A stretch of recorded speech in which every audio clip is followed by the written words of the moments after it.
Moviment li naqqax il-progress, moviment li ġab il-ħelsien, moviment li fi sfidi bla preċedent globali sal-lum il-ġurnata għadu jkun katalista tal-bidla. Dan huwa il-Partit Laburista li propju llum ninsabu f'daru fiċ-Ċentru Nazzjonali Laburista l-Ħamrun u se nkunu qed inħarsu lejn l-istorja tul ċentinarju. Il-Partit Laburista din is-sena qed jiċċelebra 100 sena mit-twaqqif tiegħu.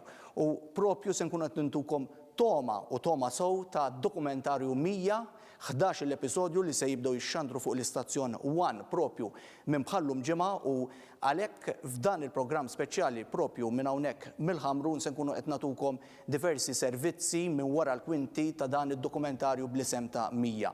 Miegħi għandi wkoll żewġ protagonisti wara dan anke id-dokumentarju għandna lil Mark Farrugia, ex kap ukoll tal-aħbarijiet ta' One li huwa wkoll incidentalment l-ex imgħallem tiegħi imma inti il-kittieb u anka biex ngħidu hekk il-produttur ta' dan il-dokumentarju 100 u anka George Azzopardi, kap eżekuttiv tal-Partit Laburista se nkunu anka qed nitkellmu dwar il-preparazzjoni u l-aħħar tħejjiet ta' dan id-dokumentarju biex ngħidu hekk eżista l-ispettaturi hemm aspettattiva kbira fih. Jiena rajt xi siltiet ukoll u hemm ħafna nies li ħadmu fuq dan id-dokumentarju u allura ħajkun dokumentarju li jixed l-istorja kbira li għandu l-Partit Laburista. Iżda, George, ħanibda minnek. Dan id-dokumentarju 100, ġifier x'wassal lill-Partit Laburista? Kullana ta' attivitajiet li se jkun qed jorganizza l-Partit Laburista u inizjattivi biex ngħidu hekk. Imma x'kien iħsieb wara dan id-dokumentarju? Sena, l-ewwel grazzi u nsellmu wkoll it-telespettaturi kollha li qegħdin jismawna. Propju bħalissa kun nar ta' tlieta minn nar tlieta li ġej il-qudiem ħankunu qegħdin naraw dan id-dokumentarju. Dokumentarju li kienet xi ħaġa ovvja li sena bħal di sena daqstan speċjali, anniversarju daqstan speċjali l-Partit tagħna, l-Partit Laburista laq 100 sena, naħdmu biex ikonna dokumentarju daqstant iddettaljat sabiex l-istorja tal-Partit tagħna, storja tant glorjuża toħroġ mhux biss il-partitarji, imma dak kollu tinteressaħ l-istorja fl-istorja ta' Malta ikun jaf il-ġrajiet ta' minn fejn ħoloq dal-partit, għalfejn ħoloq dal-partit, minn ħolqu dal-partit u iktar minn kollox il-ġrajiet turistni sakemm wasalna llum. Hemm mixja sħiħa, mixja li fil-bidu forsi tara Mark hawnhekk fir-riċerka li jagħmel ħajoħorġu żgur. Il-mod kif beda l-partit, il-mod forsi fiċ-ċokon tiegħu sa fej evolva sal-lum, sa fej wasalna sal-lum. Kienu 100 sena li timbrati żgur fl-istorja ta' pajjiżna, fl-istorja ta' kull wieħed waħda minna, fl-istorja anke b'mod individwali. Int minn int b'xi mod jew ieħor inti tmiss ma' dan il-partit. Għaldaqstant niġi allura anke l-mistoqsija tiegħek. Ma stajniex kemm l-attività minna, ħanitkellmu forsi iktar tard anke fuq xi attivitajiet żgħar oħra li għandna f'dal-partit, matul dan l-anniversarju, ma stajniex niċċelebraw mod iktar speċjali din is-sena milli jkollna dokumentarju daqstant iddettaljat. Mark, inti ktibt dan id-dokumentarju u permezz anka tal-kitba tiegħek x'għandna nistennew, ġifieri għandna ġifieri storja kronoloġika mill-1920 sal-lum il-ġurnata sal-2020, ġifieri dan id-dokumentarju maqsum fuq 11 episodju li ħajibdew propju minn bħallum ġimgħa. Se nkunu qed litteralment ngħixu l-istorja ta' ċentinarju tal-Partit Laburista. Ekku, 100 sena tal-Partit Laburista. 100 sena l-istorja ta' Malta il-Partit Laburista. L-istorja tiegħu hija riflessjoni tal-istorja ta' Malta. Riflessjoni tal-istorja tal-poplu Malti Wawċi. Il-Partit Laburista ma kienx f'iżolament. Il-Partit Laburista ħanħarsu lejn l-istorja f'kuntest akbar, lejn l-istorja tal-Partit Laburista f'kuntest akbar mill-istorja biss tal-Partit Laburista. Se jkun hemm fokus tajba ħafna fuq it-twaqqif tal-Partit Laburista illi ġie fil-kuntest ta' 7 Ġunju, fil-kuntest tal-ewwel gwerra dinjija, hemmhekk tiġa tlaqna it-twaqqif tal-Partit Laburista f'kuntest akbar. L-20ijiet, snin 20 u snin 30 kienu snin ibsin ħafna għall-Partit Laburista għaliex kien partit żgħir ħafna, ħdejn żewġ partiti oħra li kienu ħafna akbar minnu. Fi snin 30 kien hemm il-periklu li l-Partit Laburista jisparixxi mix-xena, imma il-mexxej ta' dak iż-żmien urew kuraġġ kbir ħafna u baqgħu żammew sodi u żammew il-Partit Laburista ħaj. Is-snin 40 meta kien hemm mbagħad il-gwerra li bidlet ix-xenarju politiku lokali, il-Partit Laburista minn partit żgħir sar l-ikbar forza politika f'pajjiżna, l-ewwel gvern Laburista bir-riformi kbar li beda jwettaq. Is-snin 50 kienu snin ta' sfidi kbar, il-Partit Laburista kellu mexej ġdid, il-Perit Domintov, ta' qablu kien Pawlu Boffa, ħareġ bil-kunċett tal-integration. Għall-ewwel darba il-Partit Laburista beda jieħu pożizzjoni ta' ibsin ħafna fil-konfront anke tal-Ingliżi eventwalment. Ir-riżenja tal-Gvern Laburista, is-snin 60, snin ibsin ħafna rġajna l-Partit Laburista. Se jkun il-Ministra jirrelata magħhom dawn, għax ħajkun hemm min 100% li għexhom. nies li għadhom ħajjin, nies li qraw dwar dawn is-snin, se jkunu ġrajja tal-poplu Malti Wawċi. Fihom ukoll mhux biss se nitkellmu fuq il-Partit Laburista u l-mexxija tiegħu, dak ħanamluh u ħanamluh f'dettall, imma wkoll l-esperjenzi tan-nies. Il-partitarji mhix għaddew, Maltin u Wawċin, il-ħajja soċjali, il-ħajja ekonomika. Hemm ħafna affarijiet li nistieden il-telespettatur. U nibqgħu għaddejn sal-lum il-ġurnata. Sal-aħħar kisbiet li kellna wkoll drittijiet ċivili. Jiena bdejt il-Partit Laburista kien u għadu katalista tal-bidla sal-lum il-ġurnata. Ġifieri llum il-ġurnata għandna Gvern Laburista mmexxi minn Robert Abela li qed jaffaċċja wkoll sfidi bla preċedent li laqtu lid-dinja kollha kawża tal-imxija, iżda għandek ukoll il-Partit Laburista qiegħed wieħed mill-katalist li jġibu anke aktar biddiet. Qabel ma mmorru għal servizz għax għandna servizz qedtilkom jiena sentikom Toma u Toma Sowta dan id-dokumentarju mija u se nkunu anke qed nitkellmu man nies li ħadmu apparti hawn Mark li kiteb id-dokumentarju. Iżda se jkolli aktar servizzi u nitkellmu man nies. Iżda mistoqsija ta' malajr Mark, fuq x'kienu s-sorsi li bbażajt ir-riċerka tiegħek? Għaliex aħna issa se jkollna servizz dwar żjara l-Arkivja Nazzjonali. Kif wieħed se immaġina, s-sorsi huma ħafna.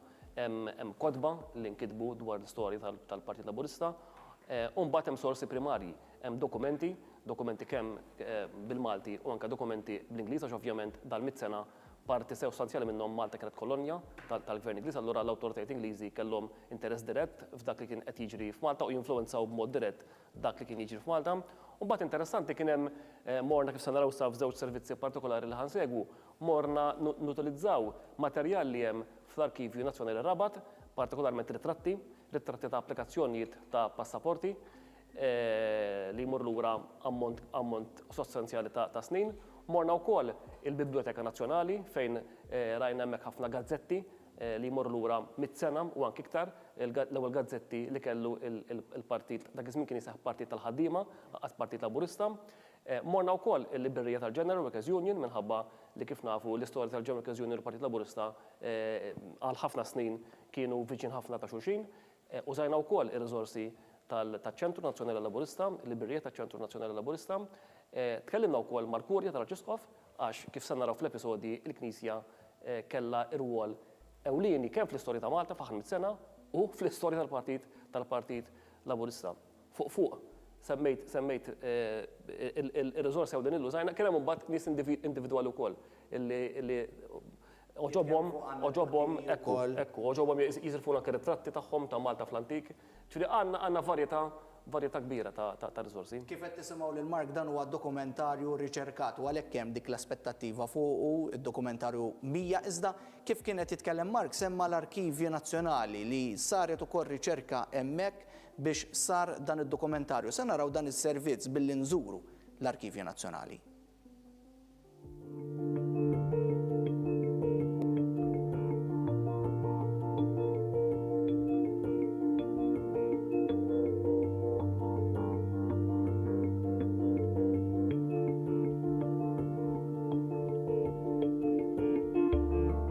fir-Rabat fejn f'binja qed tkun ippreservata l-istorja tan-nazzjon Malti. Qed nitkellmu dwar l-Arkivju Nazzjonali ta' pajjiżna fejn ta' kuljum jara numru ta' riċerkaturi li jaraw id-dokumenti u jsibu fatti ġodda dwar dak kollu li għandu x'jaqsam mal-ġens Malti u dak kollu li mismiegħu.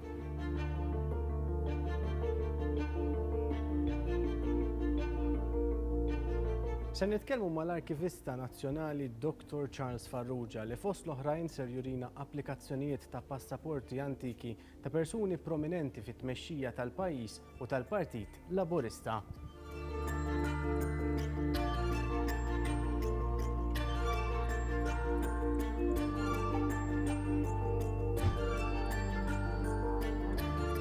Dan il-bini li sal-1965 kien għadu jopera bħala l-Isptar Santo Spirito illum huwa l-uffiċċju prinċipali tal-Arkivju Nazzjonali ta' Malta. Ta' kuljum il-ħaddiema tal-Arkivju jaħdmu sabiex jippreservaw il-memorja kollettiva tan-nazzjon Malti.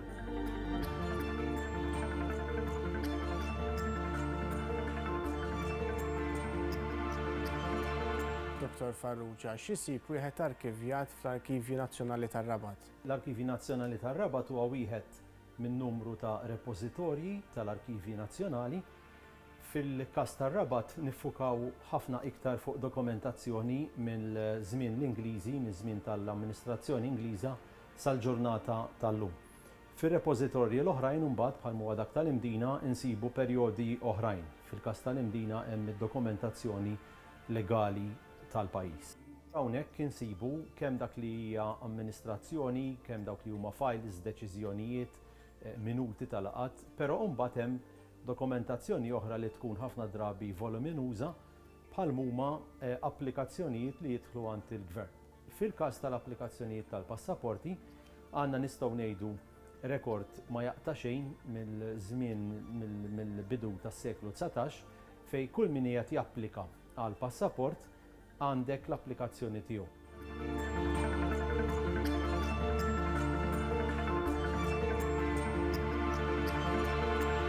L-applikazzjoni tal-passaport interessanti mhux sempliċement għax wieħed forsi jgħid imma x'fija ta' importanza. Ma ninsewx li qed nitkellmu fuq perjodu fejn persuna pereżempju rarament kien ikun hemm ritratt tal-individwu ħlief meta ikollu bżonn isifer u allura jkollu bżonn jagħmel passaport. Dawn l-applikazzjonijiet għandek rekord ta' kull min telaq minn Malta kemm ir-ritratt tagħhom, kemm informazzjoni personali u anke fejn ħajsifru, fejn sejrin u r-raġuni għal fejn sejrin f'dak il-post. Dawn il-passaporti waslu meta konna tinwaffqu l-arkivju ġifieri ħidma li kienet qiegħda ssir inġabru mid-dipartimenti fejn kienu kif isir fil-ħafna dokumentazzjoni l-oħra u mbagħad jibda proċess sħiħ twil ta' tindif ta' arkivjar ta' katalogar għaliex imbagħad importanti li jkollok katalgi effettivi biex wieħed isib dawk il-passaporti li jrid.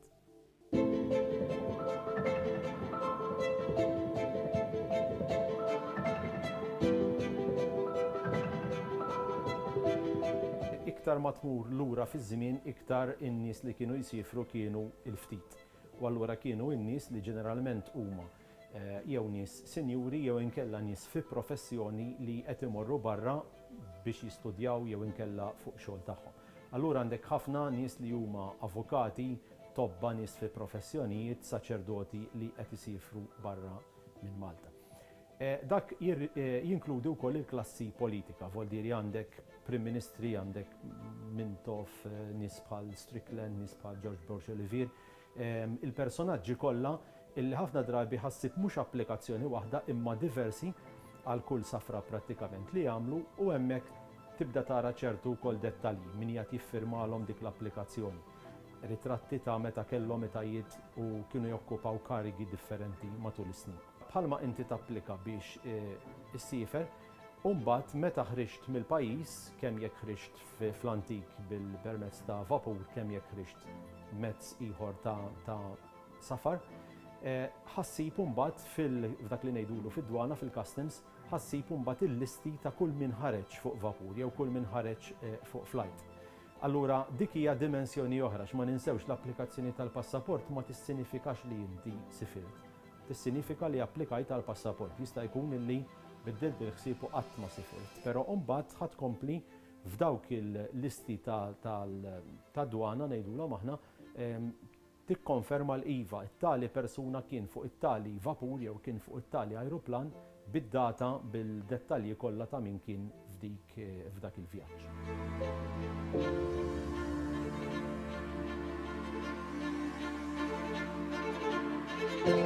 Kemm huwa importanti x-xogħol li jsir hawnhekk l-arkivjar ta' dawn id-dokumenti kollha li jitfgħu propju stampa fuq l-istorja Maltija.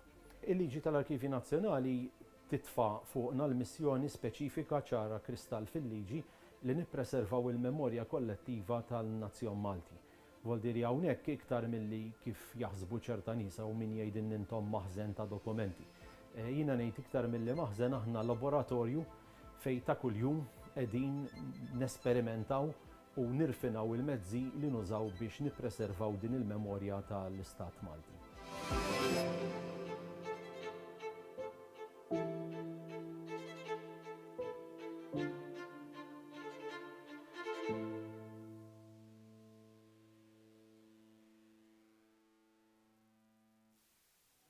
Servizz eċċellenti hemmhekk min-naħa tal-ġurnalista One News Colin Degwara, il-filmati sbieħ ukoll ta' Sean Kuċċardi u anke l-muntaġġ eċċellenti ta' Kjulin Demikoli. Se jkollna ħafna aktar servizzi minn dawn qedtilkom. It-toma ħantuwilkom sew tad-dokumentarju iżda l-ewwel episodju tarawh propju bħallum ġimgħa. George, kont qed nitkellem ma' Mark u qed ngħidu li ħajkun hemm nies li jgħidu wara dik l-episodju niftakru jiena għaliex għextu. Per eżempju, ħajkollok anzjani li jgħixu u kienu parti mis-soldati tal-azzar ta' dnub il-mejjed, per eżempju, jew meta fis-sebgħinijiet kellhom jagħmlu deċiżjoni li ma kienx faċli fil-71 jivvotaw lill-Partit Laburista biex ikeċċi lill-Ingliżi, lil ħobżhom wara kollox, għax dawk kienu jaqalgħu ħobżhom mill-Ingliżi, mill-forzi Ingliżi, biex imbagħad it-triq tal-ħelsien. Kif taħseb se jkunu qed jirrelataw magħhom miegħu dan id-dokumentarju għax ħajkun hemm diversi ġrajiet il-Partit Laburista kif qed ngħidu 100 sena ġraw ħafna affarijiet. Xi ftit jew kollha missejna mal-partit, jekk tħares anke lejn tfal, jekk tħares lejn l-edukazzjoni, jekk tħares lejn ħansemmi l-anzjani ta' dak iż-żmien. Dak iż-żmien li kienu żgħażagħ illum huma nies anzjani, semmejt punt tajjeb semmejna l-ħelsien kienet qalba kbira biex bniedem filli għandu impjieg mal-gvern Ingliż daqqa waħda u stess qed jieħu deċiżjoni kontra l-ħobża tiegħu ta' kuljum biex dal-pajjiż jiġi pajjiż sovran u jrid jibda karriera kompletament mill-bidu. Però ma qatawx qalbhom, mis-sirrientna ma qatawx qalbhom. Il-fatt kif inti ħadd irrelata mal-mixja li ġrat u l-mixja li ħanaraw tal-Partit Laburista. Anke jekk tħares lej il-minoranzi, jekk tħares lej kisbiet ta' minoranzi li ħanaraw li dejjem ġraw u baqgħu jiġraw. Anke sal-istorja reċenti il-kisbiet ta' minoranzi u anke l-kisbiet ta' dawk li kienu dejjexu fil-faqar.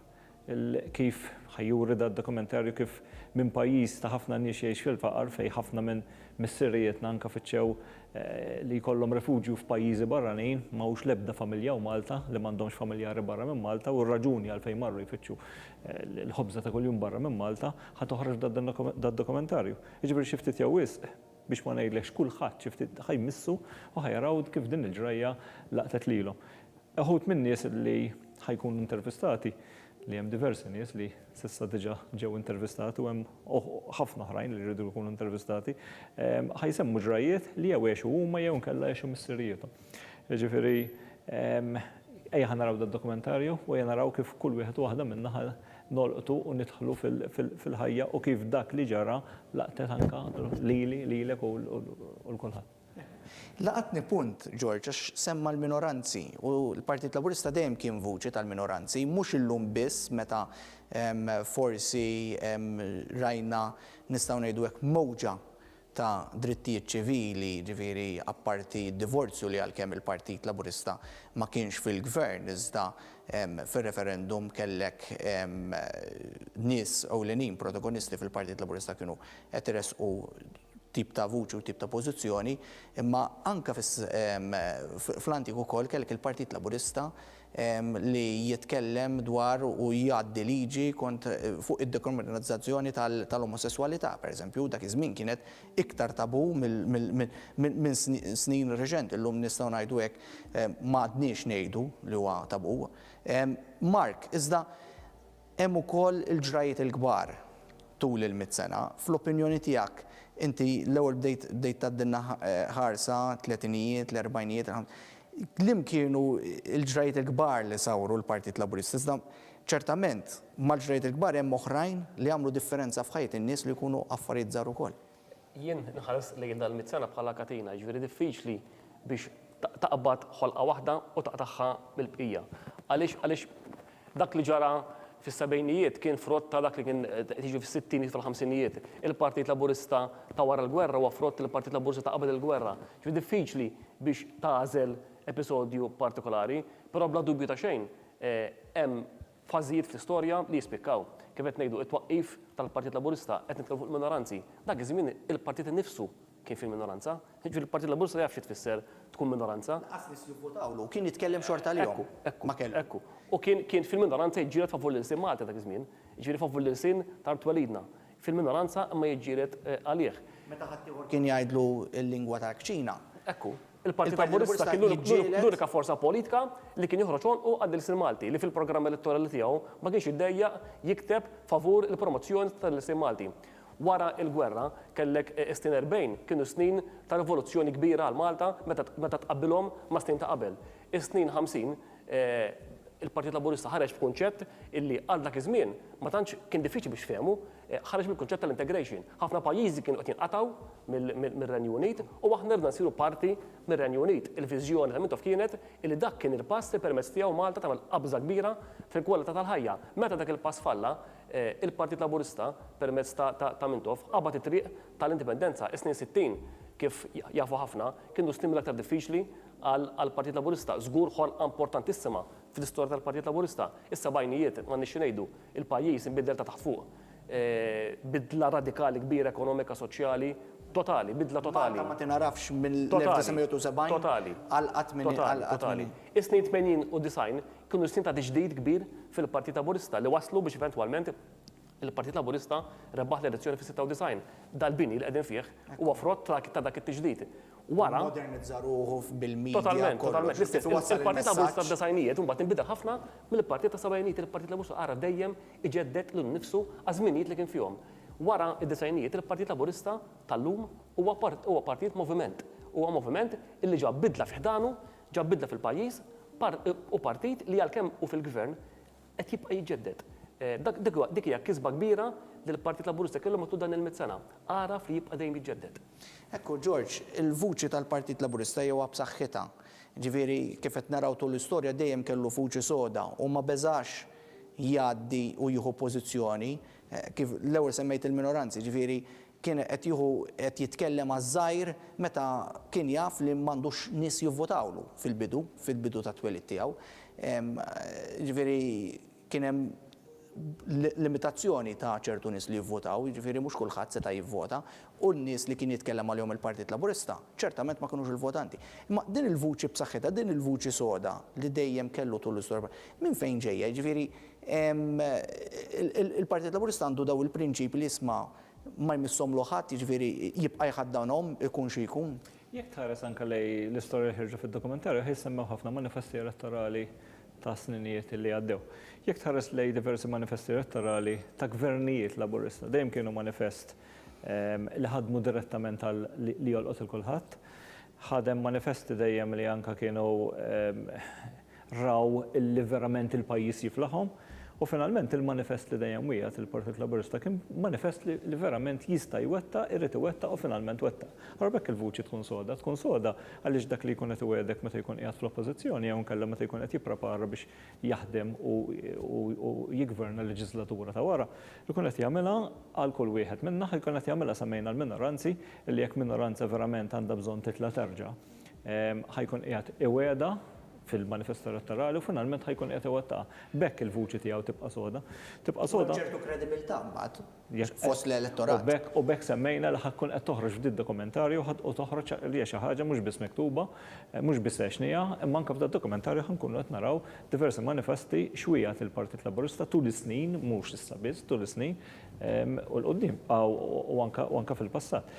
Jekk semmejna s-sebgħinijiet, tlaqna minn snin fejn kulħadd jaf għax semmejna saftet ilu kif beda l-gvern fl-ekonomija fis-sebgħinijiet. Tittara wkoll minn fejn beda. Fis-sebgħinijiet ma kinux snin faċli.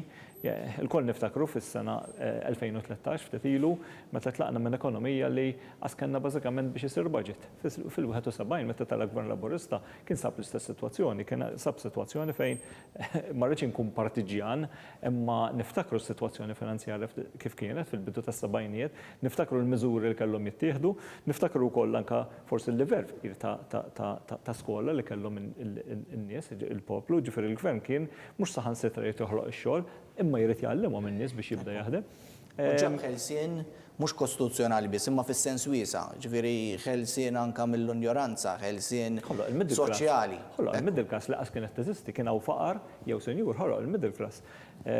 Finalment, dak li wieħed li jaqret il-faqar jew jiġġieled il-faqar u qeret il-faqar, finalment komplejna nikbru, nħolqot il-middle class, waslu is-snin 90, waslu is-snin 2000, morna meta wedna illi aħna moviment ħanaħdmu ma' kulħadd u finalment anke waslet iż-żmien fejn dan huwa moviment li jilqa' kulħadd u x'inhu t-twemmin tiegħek tista' taħdem iċ-ċentru miftuħ, l-opinjoni tiegħek miftuħa, allura hija parti minn storja tkompli tevolvi, tkompli tiġġedded u finalment wasalna fis-sena 2020 u xorta ħabbarna li ħanibqgħu niġġeddu.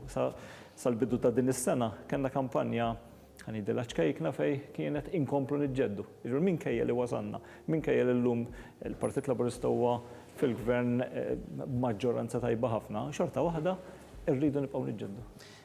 Ċertament, aħna semmejtilkom li mi fl-istudju għandi protagonisti f'dan dokumentarju. Iżdissa se nitkellmu ma' żewġ protagonisti oħrajn li kellhom ukoll id u taw semhom f'dan id-dokumentarju Mija. Jonathan Gallia u Clifford Gallia Vella Mazlenikov. Dawn kienu ċertament wara l-kamera.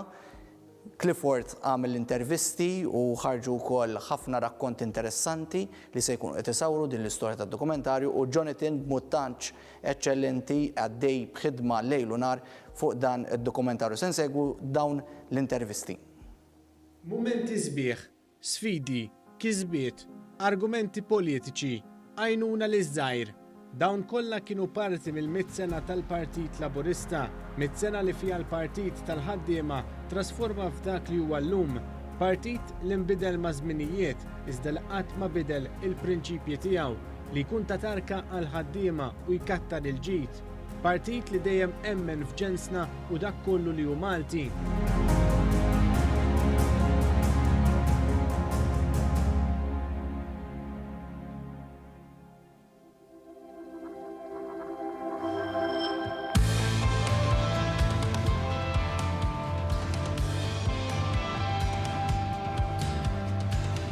Illum, 100 sena wara t-twelid tiegħu, wieħed ser ikun jista' jerġa' jgħix din l-istorja ta' ħidma l pajjiżna f'dokumentarju fuq bosta episodji li ta' kull ġimgħa ser jibda jkun imxandar fuq One. Clifford Gallia li ħaħsib l-intervisti li saru għal dan id-dokumentarju spjega kif in-nuqqas ta' bias fil-mod ta' kif tkun preżentata l-istorja kien importanti ħafna sabiex dan id-dokumentarju ikun għodda tajba ta' dokumentazzjoni tal-istorja.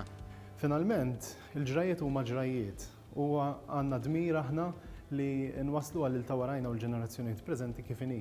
Għaliex ġala darba dokumentarju jsiru jibqa' jixxandar ma' żmien, forsi dak il-persuna li qed jara t-televiżjoni dak iż-żmien jisma' jew ikun jaf dik biss l-istorja li qed jisma' dak il-ħin. Allura aħna għandna dmir li nwasslu eżatt kif ġraw il-ġrajiet. Gallia spjega kif tul dan il-proċess sar jaf l-istorja tal-Partit Laburista ħafna ħjar.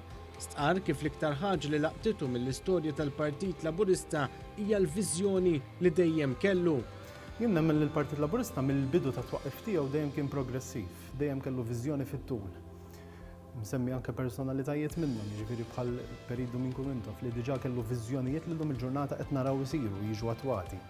Anke pereżempju fuq drittijiet omosessuali, jinsemma ħaġa waħda jiġifieri. Żorna wkoll il-Jonathan Gallia fl-uffiċċju tiegħu waqt li kien qed jaħdem fuq il-muntaġġ tad-dokumentarju. Huwa spjegalna kif hu jkun l-ewwel wieħed li jara kull episodju tad-dokumentarju lest hekk kif hu jaqgħad kollox flimkien biex jagħmel il-prodott finali sabiex jitgawda mit-telespettaturi. Ix-xogħol tiegħi tad-dokumentarju kien li naqqad kollox flimkien bħala viżwal, bħala filmati mill-arkivi u sound u mużika. Dak kollox li nġib lili mill-producer tad-dokumentarju. Gallia spjega kif l-iktar ħaġa li tolqtu mill-100 sena ta' storja hija kif il-Partit Laburista dejjem kien hemm għall-iżgħar fis-soċjetà. L-aktar li qodni fil-Partit Laburista huwa l-ġlieda għall-prinċipji u d-determinazzjoni għall-ġlieda għall-ħaddiem u dak li huma vulnerabbli fis-soċjetà.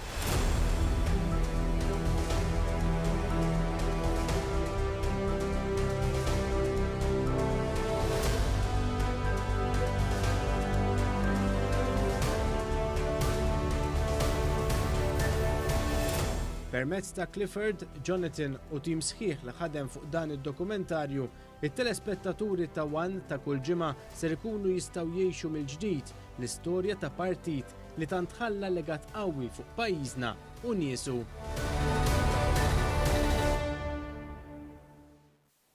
Hemmek tkellimna ma' żewġ protagonisti oħra f'dan id-dokumentarju nsellmulhom lil Jonathan u anka lil Clifford. Iżda miegħi għandu wkoll żewġ protagonisti oħrajn li qed jaħdmu u għadhom jaħdmu fil-Partit Laburista, issa jingħaqdu miegħi fiċ-Ċentru Nazzjonali Laburista Nettu Farrugia, veteran tajt ħajtek għal-Partit Laburista jitlek waqt li kħan għaddej dan is-servizz inti umilment qed li hemm oħrajn u ċertament. U għandna wkoll l-Rijen Demiko li wkoll qed tagħti sema f'dan il-moviment illum żagħżugħa li anka qed taħdem fil-Partit Laburista. Ħanibda minnek Nettu, jiena kif qedlek inti sinċerament affaxxinani għaliex il-kontribut tiegħek fil-Partit Laburista huwa bla qis, ħdimt ma' kull mexxej. Iżda intex ħafna mill-kisbiet tal-Partit Laburista, jiġifieri meta diżen kollox. Kemm tħoss li dan kien partit li huwa għaqli anka fl-ideoloġija li dejjem ħaddan fit-twemmin tiegħu li llum ngħidulu soċjal-demokratiku li jgħin liż-żgħir? Ħanibdew minn hawn. Jekk inti ikollok is-sinjur u jinvesti biss il-flus ma jfaqsux. Irrid ikun il-ħaddiem biex jagħmel dawk il-flus, dak l-investiment jirrendi. Mela, huwa għaqli il-partit politiku palma huwa l-Partit Laburista, Soċjal-Demokratiku għajdu li trid, what's in the name.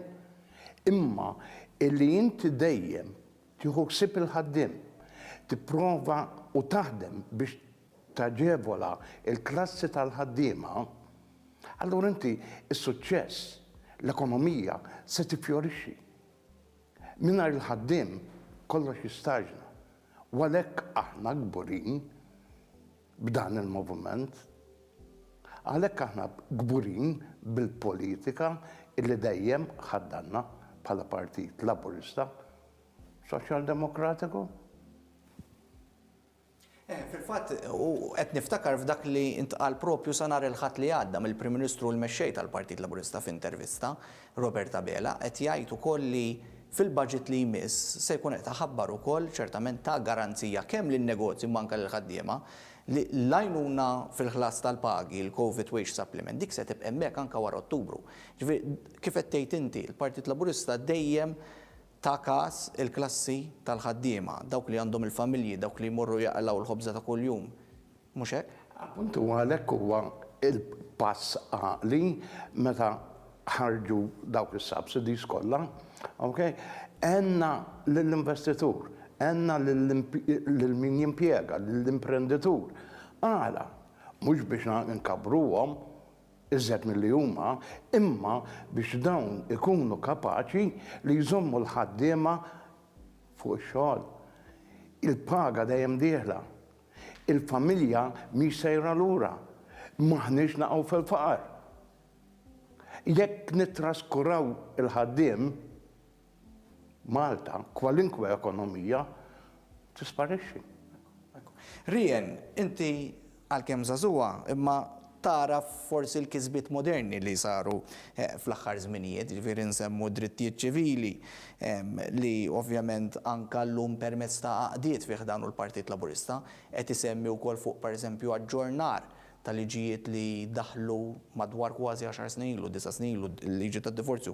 Insemmi mozzjoni interessanti li għamlu in-nisa laburisti li qed jitolbu isma' ejja nqajmu diskussjoni li fil-liġi tad-divorzju li daħlet 9 snin ilu forsi ikun hemm aġġornar tal-liġi li ma jkollokx għalfejn tistenna 4 snin kif qiegħda llum il-ġurnata biex inti tikseb id-divorzju. Imma kemm huwa importanti li Partit Laburista inti issa minn fom ta' żagħżugħa jibqa' jaġġorna ma' żminijiet, forsi bdejna naraw x'għamel Partit Laburista tul is-snin li aħna żgur ma niftakrux.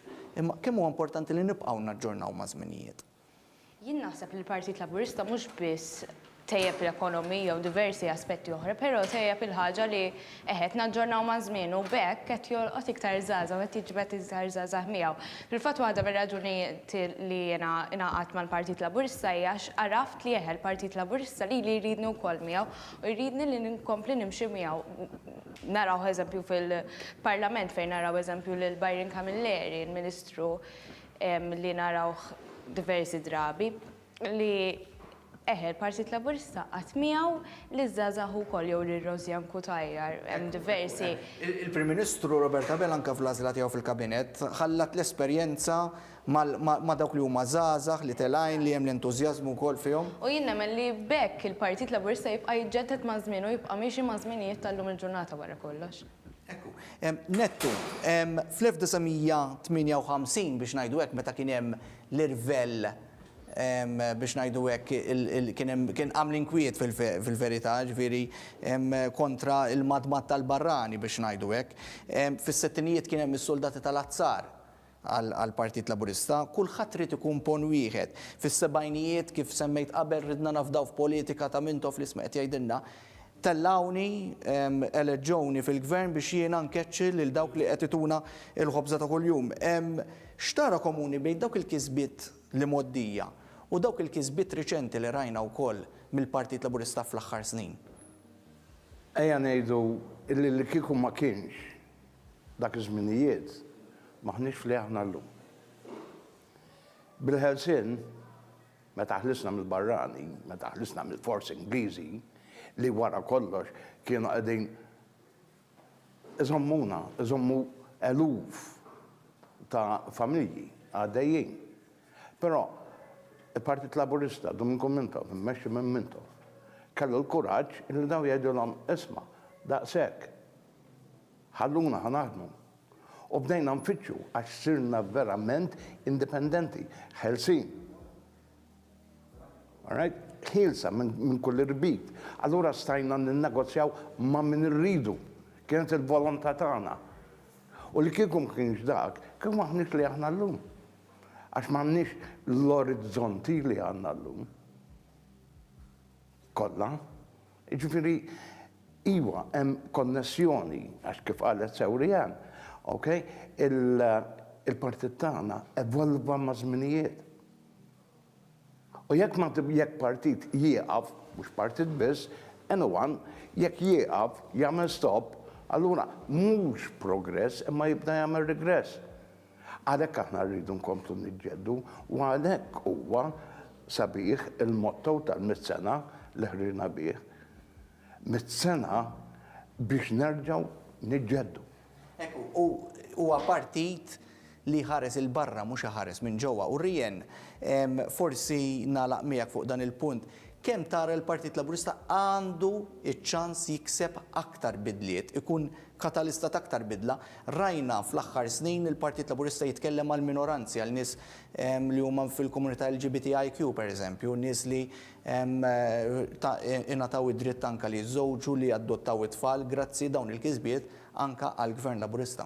Kif tiġet naraw il-kisbiet huma kbar fejn partiti ta' qabel Partit Nazzjonalista Partit Laburista għamel ħafna kisbiet tajbin.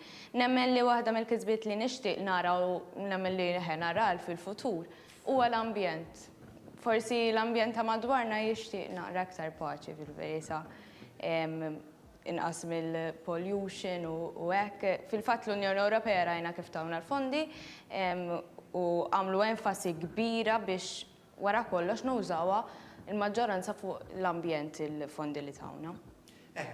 Interessanti ħafna dan is-suġġett u nkunu nistgħu anke nqajmu aktar diskussjoni, l-ambjent titlaq aktar fl-aġenda tal-pajjiż u qed ikun ukoll il-Partit Laburista fil-Gvern li jressaq politika biex ikonna arja aktar nadifa u nagħtu ħarsa aktar l-ambjent u ċertament din id-diskussjoni qasira maż-żagħżugħa u l-veteran li qed jaħdmu u għadhom jaħdmu t-tnejn li huma fil-Partit Laburista ċertament issa toħodna għas-servizz li jmiss se mmorru il-Biblioteka Nazzjonali u l-ukoll ċertament kif qalilna Mark intużat ukoll fejn inkisbu diversi sorsi li ġew referuti għalihom biex sar dan id-dokumentarju 100.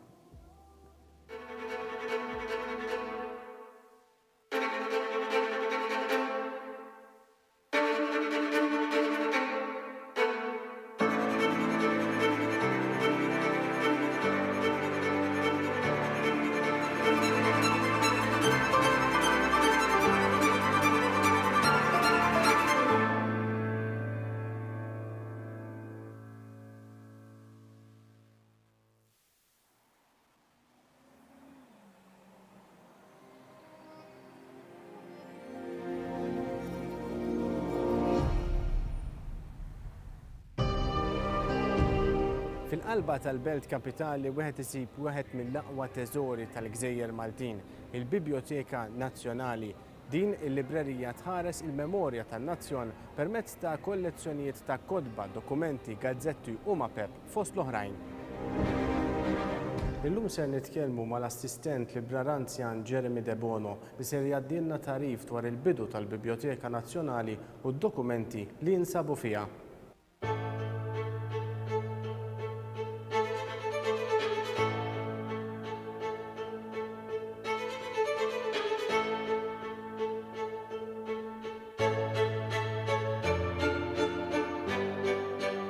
X'isib wieħed ġewwa l-Biblioteka Nazzjonali fil-Belt Valletta? Il-Biblioteka Nazzjonali hija teżor ieħor li ħallewna l-Kavallieri ta' San Ġwan. Fil-fatt hija l-aħħar bini li bnew kemm dimu hawnhekk f'Malta, iżda ma kellhomx ix-xorti li inawgurawh bħala biblioteka. Fil-fatt dan il-bini imbena mill-ewwel bl-iskop li jservi ta' biblioteka jew librerija. Hawnhekk insibu miġburin għad kbir ta' kodba minn diversi perjodi tal-istorja. Fosthom l-eqdem ktieb li għandna hawnhekk huwa kien ippubblikat fl-1475. Huwa jifforma parti mill-kollezzjoni li tissejjaħ Inkunabula. Jiġifieri kodba li ġew stampati qabel l-1500. Bil-liġi sa mill-1925 kull pubblikazzjoni li tiġi stampata f'Malta tiġi ddepożitata minna żewġ kopji fil-biblioteka. Dika tissejjaħ il-legal deposit. Għalhekk hawnhekk wieħed isib probabbilment l-ikbar kollezzjoni ta' militenzja li hawn f'Malta.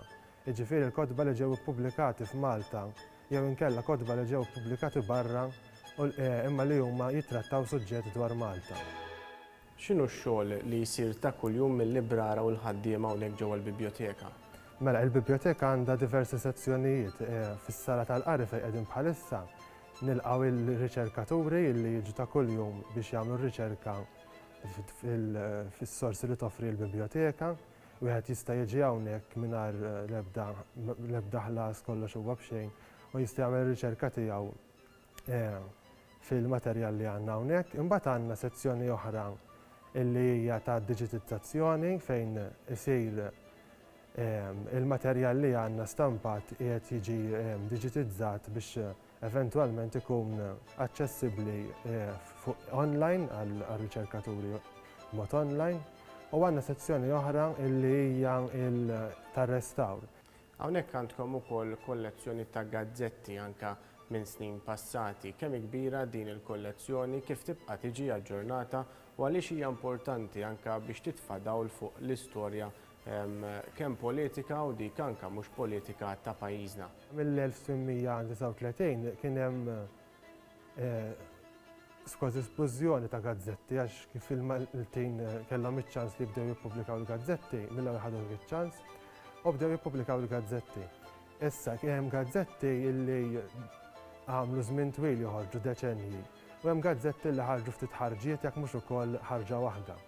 Dawn kollha jiffurmaw parti mill-kollezzjoni li għandha l-biblioteka illi probabbilment hija l-ikbar waħda u l-iktar waħda kompluta li nsibu fil-Gżejjer Maltin ta' gazzetti li kienu pubblikati f'Malta matul is-snin. Huma importanti għaliex jagħtu ritratt tas-sitwazzjoni kif kienet dakinhar li ħarġu.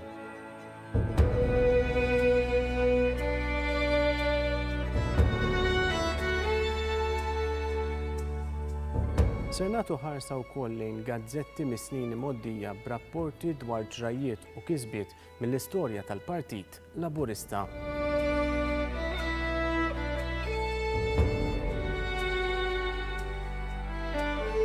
Din hija l-ħarġa tal-gazzetta l-ħmar tal-15 ta' Diċembru tal-1920, ġifieri nitkellmu mit-sena ilu, issa fejn bi prominenza fit-tieni paġna tirrapporta dwar il-ftuħ tal-każin tal-ħaddiema.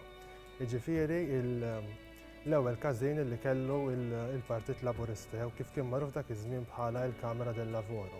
Minn ċerti dettalji jikxfu s-sitwazzjoni li kienet Malta fiha dak iż-żmien. Pereżempju, dakinhar saru 3 diskorsi bi 3 lingwi differenti, wieħed bit-Taljan, wieħed bl-Ingliż u wieħed bil-Malti.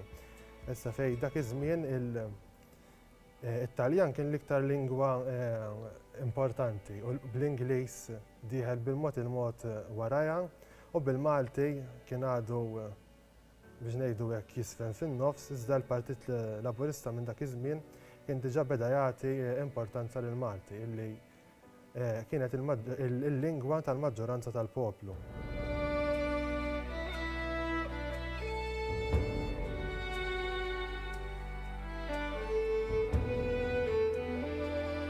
X'gazzetta din u x'fija li ta' min wieħed jinnota?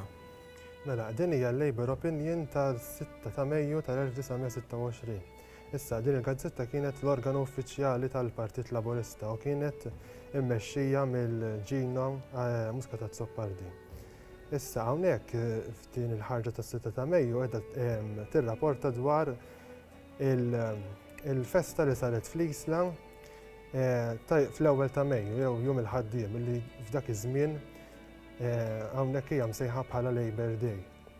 Il-festa saret fil-każin distrettwali tal-Partit tal-Ħaddiema fl-Isla li kien dak iż-żmien kien il-President tiegħu il-John Marks illi kien ukoll hu li ħareġ bl-idea li ssir din it-tifkira. Fl-aħħar ir-rapport jagħlaq illi dan huwa l-ewwel pass li sar f'Malta biex il-1st of May tkun iffesteġġjata kif jixirqilha. Aħna nagħtu l-proset il-Kumitat Distrettwali tal-Isla tal-inizjattiva li ħa u nisperaw li l-qudiem din il-festa tikber u sservi bħala għaqda tal-ħaddiema Maltin kollha. Ħaġa li baqgħet li nistgħu ngħidu li seħħet għaliex il-Partit Laburista baqa' jiċċelebra dan il-jum sal-ġurnata tal-lum.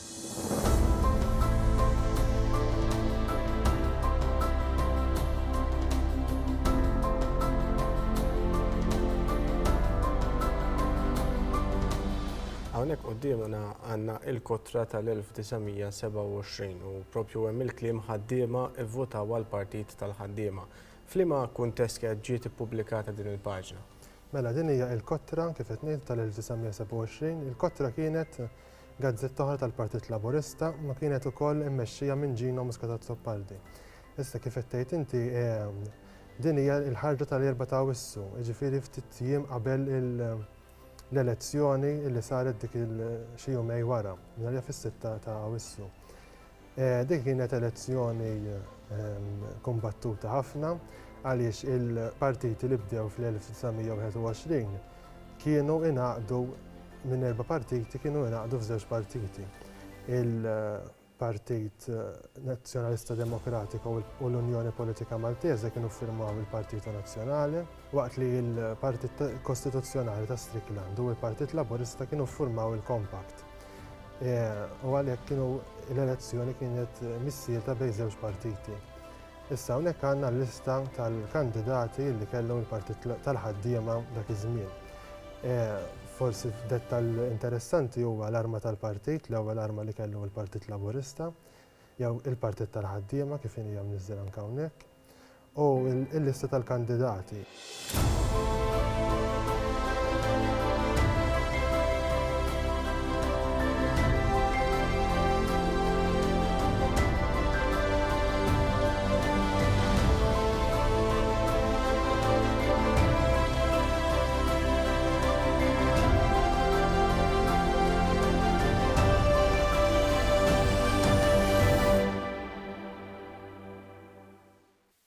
U ċertament se jkollna ħafna aktar servizzi fadlinna aktar ibqgħu magħna f'din ix-xandira diretta mill-Ċentru Nazzjonali Laburista fil-Ħamrun miegħi nerġa' jirtornaw Mark Farrugia l-kittieb u r-riċerka u anke ħaħsib il-produzzjoni ta' dan id-dokumentarju 100 u l-kap eżekuttiv tal-Partit Laburista George Zoppardi. Mark, tul l-istorja wkoll il-mexxejwa biex ngħidu hekk il-fulcrum, jiġifieri huwa il-persuna ta' quddiem biex ngħidu hekk f'kull partit politiku u tul l-istorja kellna diversi mexxejja minn Savona sa qabela llum il-ġurnata. X'kwalitajiet tara fil-mexxejja kollha li kien hemm tul l-istorja tal-Partit Laburista? Mela, il-Partit Laburista kellu 8 mexxejja matul din mizzer ta' storja, tajb insemmuhom William Savona, Michael Dandin, Paolo Boffa, Dom Mintoff, Karemenu Sudbonnici, Alfred Sant, Joseph Muscat u Roberta Bela. It-8 mexxejja tal-Partit Laburista, 6 minnhom kienu wkoll Prim Ministri xi darba oħra tal-pajjiż. L-ewwel tnejn ma kienux Prim Ministri għaliex kif spjegajna aktar qabel il-Partit Laburista fil-bidu tiegħu kien partit minoritarju ħafna. Partit żgħir li kien fil-gvern bej 27 kien fil-gvern fil-bidunet, kellu żewġ ministri fil-bidunet. U mbagħad għamel il-kompakt mal-partit ta' Strickland imma kien partit żgħir. U allura l-ewwel żewġ mexxejja. Kien mument minnhom li spiċċa joqgħod dan din għax kien fil-Parlament u safon għas kien fil-Parlament. Issa x'għandhom komuni dal-mexxejja kollha, x'nemmen jiena anke wara li taqra wara li tirriċerka. Kollha kienu jħobbu lil pajjiżna, kollha kienu jħobbu lil Malta. U kollha kemm huma daħlu f'moħħ il-Maltin il-kunċett li il-Maltin ikollhom fiduċja fihom infushom. Din naħseb li dak kienet bidla radikali mill-politiċi ta' qabel l-1920 għaliex qabel ukoll kellna politiċi il-politika f'Malta, id-dritt tal-vot ingħata fl-1849, jiġifieri kien 70 sena ta' elezzjonijiet. Imma il-Partit Laburista b'mod partikolari mbagħad wara l-gwerra u mill-ħamsinijiet il-qudiem daħħal fil-moħħ tal-Maltin il-kunċett li l-Maltin għandhom ikollhom fiduċja fil-kapaċitajiet tagħhom. U meta l-Maltin kellhom fiduċja fil-kapaċitajiet tagħhom, mbagħad sawdu l-Partit Laburista illi jagħti l-ispazju kollu biex il-Malti u Malta tikber. Il-Partit Laburista kemm mill-oppożizzjoni u kemm mill-gvern ħaħsib li jtella lill-batut mill-qiegħ u tal-ewwel fuq. Kif edna l-ewwel inħolqot il-middle class. Fis-sebgħinijiet u anke fis-snin ta' wara, l-ekonomija kibret inħolqu ħafna u ħafna impjiegi. Il-Partit Laburista kien hemm mumenti fejn anke ismu kien il-Partit tax-xogħol. Jiġifieri x-xogħol u tkabbir ekonomiku huwa assoċjati direttament mal-istorja tal-Partit Laburista. U mbagħad kellek ir-ruħ soċjali tal-Partit Laburista illi ħoloq il-welfare state u baqa' jibni dejjem fuq kull meta kien fil-gvern. Għandek id-drittijiet tal-minoranzi li kif nafu kollha kemm aħna illum il-ġurnata l-ewwel fl-Ewropa f'dak li hu fid-dritt tal-minoranzi. Kull meta l-Partit Laburista kien fil-gvern dejjem sab sitwazzjoni finanzjarja diżastruża, wieħed sitwazzjoni finanzjarja diżastruża. Minflok qata' qalb il-poplu taħ lodda biex ir-rota tant daret li mbagħad is-sitwazzjoni finanzjarja qalbet għal surplus. Ekku. Jiġifieri jien però jien nemmen il-mexxejja kollha l-iktar element komuni li kellhom bejnhom kienet illi kollha kienu jħobbu lil Malta. George, l-ewwel semmejna inkomplu niġġeddu, smajna wkoll anke lil Nettu li huwa veteran fil-Partit Laburista u smajna anke lil Rien tagħti ħsibijiet interessanti u semmiet pereżempju l-ambjent. Ħan jieħdok ftit għaliex riċentament il-Partit Laburista wkoll ħareġ bil-fori politiċi. L-ambjent huwa wieħed minnhom imma mhux l-ambjent biss, jiġifieri dawn il-fori politiċi anke propju f'din is-sena li qed ninfakru il-100 sena mit-twaqqif tiegħu il-Partit Laburista. X'inhuma ġifieri dawn huma just talking shop hekk biex ngħidu isma' l-Partit Laburista qed nagħmlu xi ħaġa kosmetika biex niġġeddu, imma x'inhuma dawn? X'ħaj joħroġ minnhom dawn il-fori politiċi li waqqaf il-Partit Laburista biex ikompli iġib il-ħsibijiet u jġib l-idejat biex wara kollox ukoll jagħmel dak il-famuż manifest kull appuntament elettorali li jkollu biex imbagħad iwiet u mbagħad iwettaq dak li jkun wiet. Dak huwa l-mod kif il-partit ħajbda jġeddet Edward, ħajkompli jġeddet il-foris li bħalissa għaddejjin ħafna xogħol u min ikun hawnhekk fiċ-Ċentru Nazzjonali Laburista, speċjalment matul il-filgħaxija tara ammont kbir ta' nies f'diversi swali laqat interessanti, laqat b'entużjażmu f'diversi oqsma fejn daw l-10 foras ħajkunu qegħdin biex niċċelebraw ukoll il-100 sena joħorġu 10 policies differenti u ħajkonna 100 marbuta mal-100 l-10 ħajkun hemm 100 idea li fihom iktar mill-kwantità, iktar mill-ammont, ħajkunu qegħdin inġeddu darba il-policies tagħna. Il-partit irid jibqa' jġeddet mhux il-mod kif jopera. Ftit ilu semmejna kif il-partit ħareġ u bena dan il-kwartier kienet pass li forsi daqsxejn avventurus illi il-partit forsi ħareġ mill-kottonera rasa iktar li ċ-ċentru tal-pajjiż kieku ma wasalx dak il-pass, kieku ma m'għamilniex il-pass ukoll fil-medja, kieku ma m'għamilniex il-pass l-mod kif naħsbu u kif nitkellmu mal-poplu, illum maħniex qegħdin hawn. Però il-qofol ta' kollox, mhux kif twassal il-messaġġ, li jkollok il-messaġġ li twassal.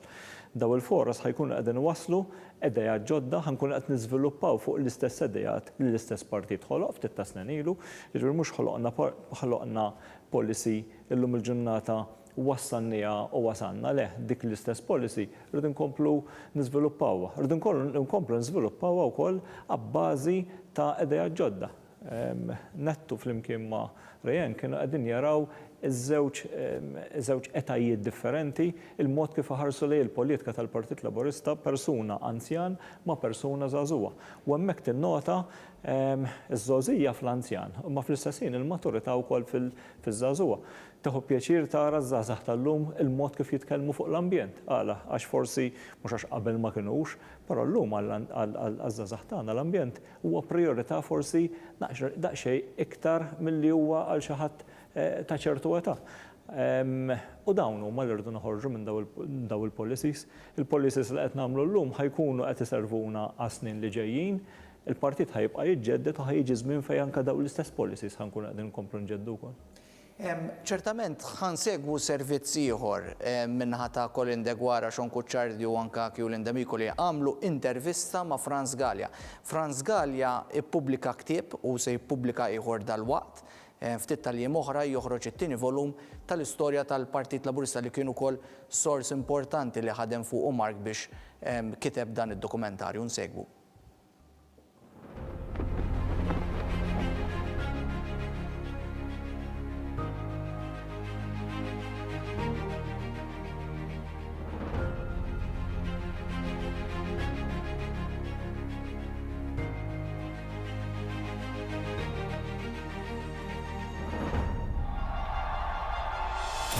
Mit-sena ta' storja l-Partit Laburista ħall effetti pożittivi fuq bosta familji Maltin u Awċin u affaċċja numru ta' sfidi minn elementi politiċi li minn dejjem kienu kontrih. Se niltaqgħu ma' Franz Gallia li ġabbar l-istorja tal-Partit Laburista mit-twelid sas-sena 1960 f'żewġ volumi. Francis kiteb bosta kodba dwar personaġġi prominenti fl-istorja ta' pajjiżna u r-riċerka għal dawn il-kodba waslitu biex jibda jiġbor il-manifesti elettorali tal-Partit Laburista. Spjega kif minn hemmhekk bida l-proċess biex jibda jfassal il-kodba tiegħu u jikteb l-istorja b'mod dettaljat. Bdejt niġbor il-programmi elettorali.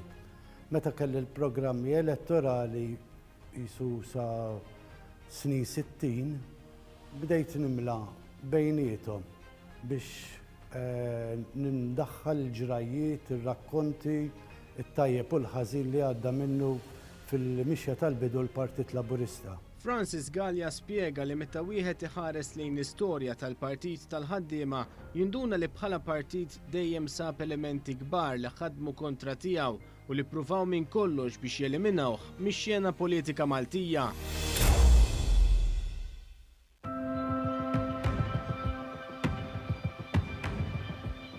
Il-Partit Laburista mexa mix-xejn.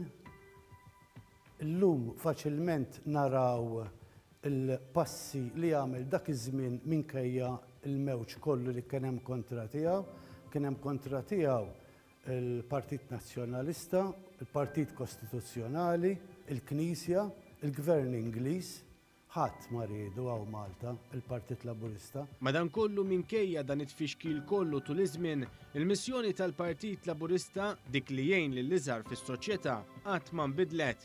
Fost l-ikbar kisbiet tibqa' tkabbiru l-iżvilupp tal-għajnuna soċjali li kienet ta' spalla għal dawk li l-iktar kienu mċaħda mill-ġid materjali.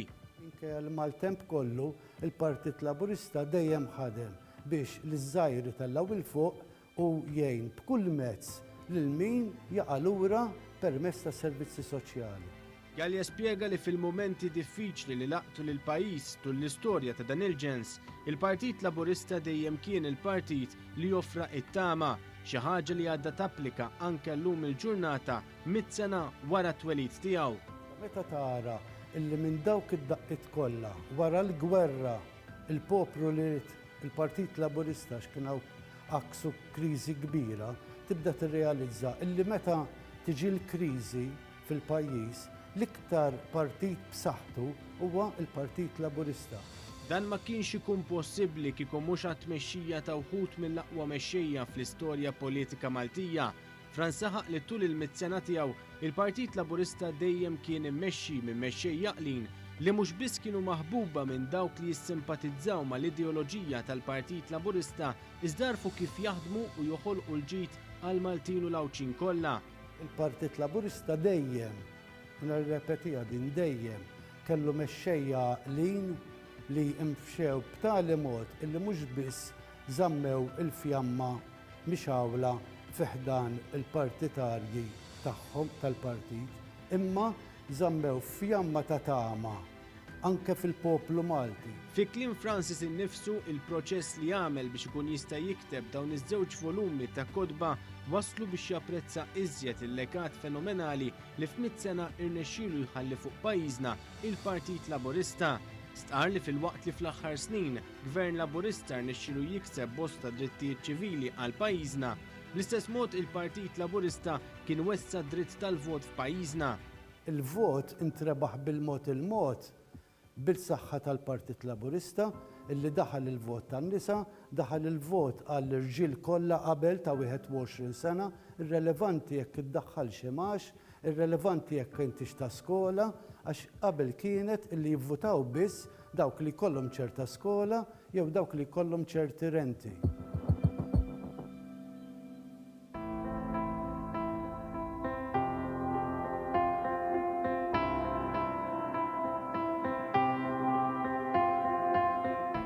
Fil-waqt li jaspira li jista' jikteb it-tielet volum sabiex ikompli jiġbor l-istorja tal-Partit Laburista, Francis tem jappella biex kull min għandu għal qalbu lil Partit Laburista u lil pajjiżna jikseb kopja sabiex verament jesperjenza dak li jagħmlu missirijietna f'ġieħ Malta kif nafu għallum. Dak li jkun għandu jaqra l-istorja mhux il-kodba daw żewġ kodba tiegħi biss, imma l-istorja kollha tal-pajjiż ħalli jkun jaf x'għamlu missirijietna minn xi x'għaddew biex aħna dak li aħna llum.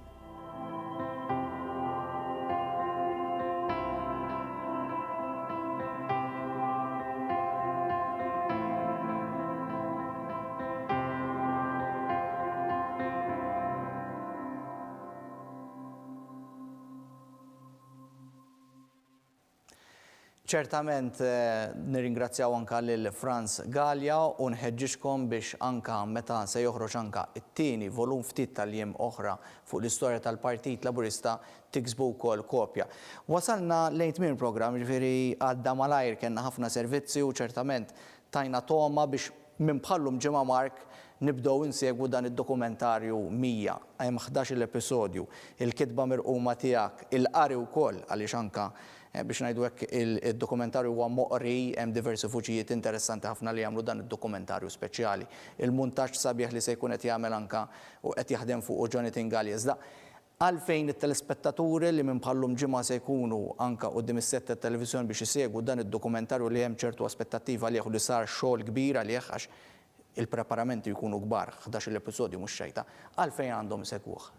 Mela, għandhom isegwuh għaliex dan se jkun dokumentarju l-istorja ta' Malta, storja ta' dbatijiet, storja ta' sagrifiċċji, storja tal-ikbar rebħiet elettorali fl-istorja tal-pajjiż, storja ta' suċċessi u ta' kisbiet, storja ta' min bil-fatti dejjem emmen f'Malta u fil-Maltin.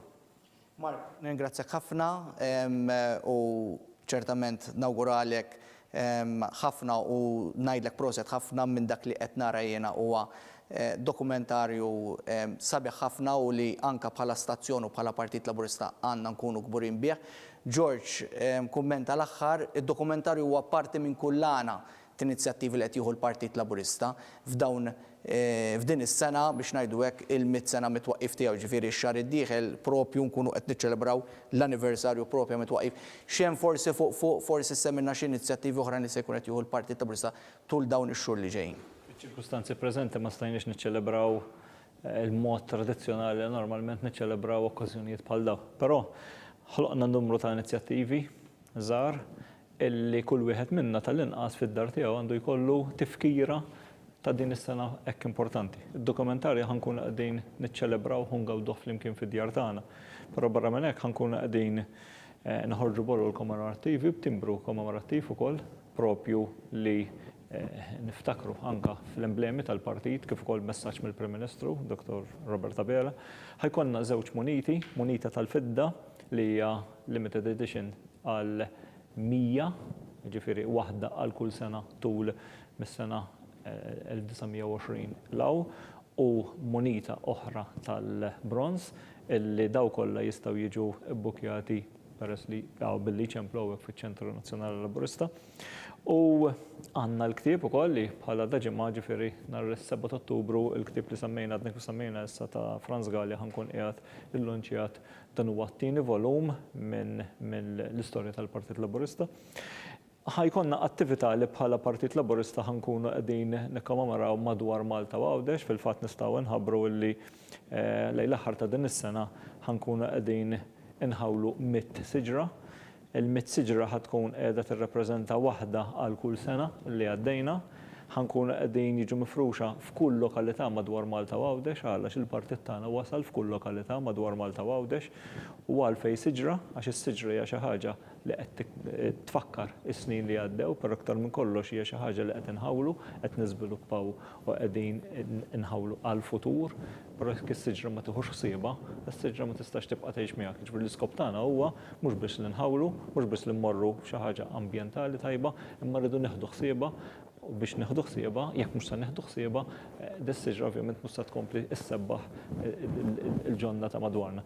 U din hija inizjattiva għalkemm qed naraw siġra f'kull raħal, siġra f'kull belt u raħal, anka min ġifieri li l-lokalitajiet ikunu ħawlu s-siġar tagħhom li nies prominenti jew nkella nies li jirrappreżentaw il-partit ħajkunu qegħdin ħawlu s-siġra tagħhom. L-iskop iktar milli s-siġra hija għalfejn siġra li qed tħares għall-futur. U din qegħdin nħarsu lejn l-aħħar ta' din is-sena.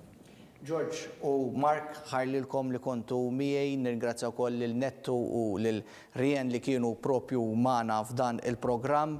Ħajru koll il-Colin Degwara, Sean Kuċċardu, Kulin Demikol li preparawna dawn is-servizzi sbieħ li bihom tajnikom toma ta' dan id-dokumentarju u l-ħaddim kollha li wkoll ħadmu camera persons oħrajn li ħadmu anka u ħaddim oħrajn ta' wan li ħadmu fuq dan id-dokumentarju li waslulkom anka din trasmissjoni diretta propju minn hawnhekk miċ-Ċentru Nazzjonali Laburista taħt id-direzzjoni ta' Jason Busuttil, 100 sena ta' suċċess, 100 sena ta' kisbiet politiċi fihom hemm lead tal-Partit Laburista li propju se tkunu qed taraw din l-istorja tant kbira marbuta ma' dan il-partit politiku kbir mill-ġimgħa d-dieħla id-dokumentarju 100 il-lejl tajjeb.